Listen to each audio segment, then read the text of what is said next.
Welcome to the Stop Italian Sounding podcast, uncovering authentic Italian food. I'm your host, Robert Campana, and join me as we delve into the rich heritage of genuine Italian food, exploring its legends, history, and traditions. Through important tips and insightful interviews with industry professionals, you'll gain a deeper understanding of authentic Italian food. Welcome back, everyone, to the Stop Italian Sounding show, uncovering authentic Italian food. So, today's episode is going to be just a little different because instead of just talking about Italian food, I want to invite you to experience Italy with me. I'm really excited about this. This is something I've been talking about for a really long time, and finally it's going to become a reality because this summer from July 19th to the 28th, I'll be bringing a small group of people to Italy. Not the touristy Italy. By the way, I love touristy cities like Rome, Florence, Venice. They're all great places, but I'm talking about places like Abruzzo and Molise, two regions that most tourists never get to see. And these are places where Italian food isn't just curated for visitors.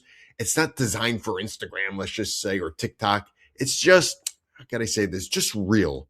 We're talking about small villages, local producers, family-run farms, and meals that are deeply connected to that specific territory. And this is the kind of Italy that has shaped everything I always talk about here on Stop Italian Sounding. So the focus of this trip, of course, is food, its history, its tradition, it's everything that encompasses that local identity. But it's not just about eating, it's about understanding. So, for example, why a cheese tastes the way it does, or how olive oil is actually produced, or what makes a dish truly tied to the specific area. We'll be tasting things like caciocavallo cheese, aged in the traditional ways, fresh pasta made by hand in local homes, simple dishes that come from cucina povera, let's just say, but are incredibly rich in flavor and history. And it isn't just about luxury, it's about authenticity. And if you've been following my content, you already know Italian food is not just about the recipes, it's about the place, it's about tradition, and most of all, it's about the people. And especially in these areas of Abruzzo and Molise, the people, they're just different. Their hospitality is absolutely through the roof. And that's something you can't fully understand through a screen. You have to visit this area. You have to sit down at the table. You have to meet people. You have to see where everything comes from. And that's really what this trip is about. And I'm keeping this experience very small, just a handful of people. We're talking about 10 because I want it to feel personal and meaningful. And if what I talk about on my social media pages really resonates with you, this is your chance really to actually live it, not just as a tourist, but as someone who's stepping into real Italian culture. And of course, if you're interested, you could find more information on my social media pages. You could reach out to me about this trip and I could send you the information. Because again, I'm taking only 10 people. And as of now, as of the recording of this episode, we have about 4 spots left. So I just want to take a minute or two and kind of just go through the itinerary. I'm not going to read every single detail, but kind of just give you a gist as to what is to be expected. So I would assume you would arrive in Rome. That would be the best case scenario for this trip because we would have a transfer from Rome to a city in Molise called Agnone, and that's where the journey begins. So before I go through this itinerary, I should say that I partnered with my friend Fabrizio, who is in Abruzzo, and who is our tour operator and who has helped me immensely in planning the logistics of this trip and everything about this trip, because we sat down literally one day on a video call and we personalized this. I specifically added the Molise part because that is where my family's from. And I really wanted people to discover this region that most people say is unknown. Anyway, starting with day one, we will have a transfer from Rome to Agnone. Our journey begins here. And Agnone is just a fantastic, fantastic city. It's a small city in the middle of Molise, the Isernia region, the Isernia province. And that's when we will have our welcome dinner. So it's going to be more of a freer type of day. We'll get the group together. We'll have our welcome dinner. We'll get to know each other. And then on day 2, I titled this Bells and the Art of Cheese. We will still be in Agnone because we're going to be visiting the world famous Marinelli bell foundry. So basically, this is the oldest place that produces bells in the entire world. Agnone is known for this, okay? It's absolutely a highlight. And then it's going to be followed by a visit to a cheese factory where we're going to see how Caciocavallo cheese is made, it's produced, and aged. After which, the next day, we are going to taste the flavors of the Volturno Valley. We're going to taste extra virgin olive oil, wine, um, and the Volturno Valley is basically where my family is from in this specific area. So on this day, we're going to, like I said, visit a olive grove, an olive tree park, actually known as the Parco Regionale dell'Olivo di Venafro. It's very, very famous in that area because we're talking about olive trees that are over, in some cases, 500 years old, even over 1,000 years old. And then we're going to visit an olive mill. Now, obviously, July is not when olive oil is produced, but we'll still be able to see how it is, with the machinery, the steps to make the olive oil. And then we'll sit down and we will test really good quality extra virgin olive oil because most people don't know that Molise produces fantastic extra virgin olive oil. We'll visit a panificio after that, and then we will go back to Agnone for dinner. Anyway, day 4, we are talking about the waters and roots. So San Vincenzo and Colle Volturno. So I'm really excited about Colle Volturno because that's my town where my family is from.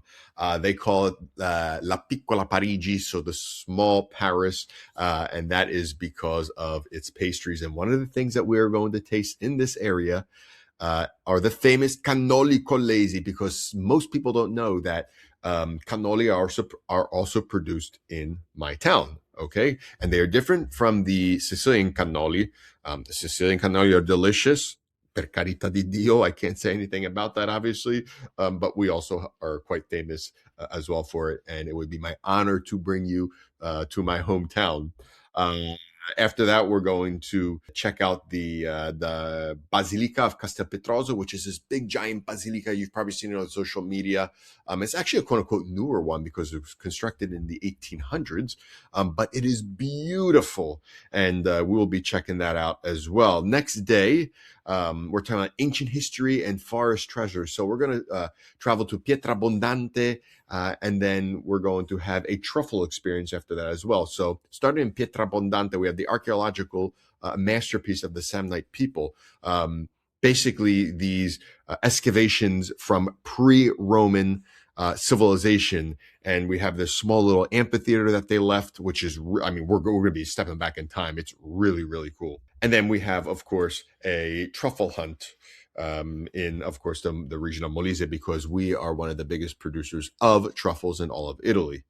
The next day, we're going to have our transfer to the region of Abruzzo, and we're also going to visit, as we are going to Abruzzo, Cepino, which is basically known as a quote-unquote Pompeii of Molise. Again, most people don't know this. They think the ruins of Pompeii, of course, are in Pompeii, but there are other Roman ruins throughout Italy as well, and a really well-preserved one is in Molise. So we'll stop there. We'll stop in Termoli, which is a beautiful city. I was there last year on the Adriatic coast. And then we will go up to Abruzzo in the city of Vasto, again, still on the Adriatic coast. Next day, we titled it The Soul of Vasto, because we're going to have family cooking class. And really, it's full of a lot of charm, this city. We're going to walk around. We're going to really immerse ourselves in it. And we're going to join my friend Fabrizio's family for a hands-on cooking class at his actual home, okay? And we're going to be making la pasta alla chitarra, which is a traditional pasta made on guitar strings that come from the region of Abruzzo. So on day 8, it's going to be very interesting because we're going to explore the very famous Trabocchi coast. The trabocco is a symbol very much known for in this area. And if you look at it, it looks like a dock that goes over the Adriatic Sea, but that's how they used to fish. And we're actually going to learn about this. We're going to, of course, if weather is on our side, which fingers crossed, hopefully they are, we're going to see how they prepare fish from the Adriatic Sea right on top of this trabocco. It's going to be such an amazing experience. I can't even put it into words how much fun it's going to be. So on day 9, we're going to have from farm to table immersion. So farm to table, or kilometro zero, is something I always talk about because it's all about the territory. And we're going to experience a local farmhouse where we're going to pick the sun-ripe tomatoes, sun-ripe vegetables, and learn how to make fresh products, fresh cheese, and prepare the ancient pizza shima, which is basically a special bread from this area with local grains. Again, a very hands-on experience, which is going to be so much fun. Then we're going to visit a breathtaking castle, which is a medieval fortress clinging to a jagged limestone edge of a cliff. I mean, it's something that you would think you only see on social media, but we're going in person. And then finally, on day 10, we're going to say farewell to Italy. And on our way back to Rome, we're going to stop in the Abruzzo National Park for a scenic drive, again, from Basto to Rome, where we're going to see this beautiful lake. If you look at it from above, it looks like a form of a heart. And it's called the Lago di Scano. And it's very, very well known, probably very Instagrammable, if you will. But that is something that we're going to visit. And these landscape photos that we're going to experience are literally jewels. And then that's our trip. Now, I left out a lot of details because I could have just read word for word everything that we have planned, because there is a lot of stuff that I did not talk about in this episode. Honestly, as I'm recording right now, I'm very excited to talk about this. You probably could hear in my voice, but it's something, again, like I said, I've been putting together for a long time with my friend Fabrizio. And again, if you are interested in joining this trip, okay, if all goes well, I hope to do it again, but we don't know if that will happen. If you're interested in joining this trip, please reach out to me. As of now, we only have 4 spots left. I don't want to take any more than 10 people. It's going to be a small group of people. We're going to get to know each other.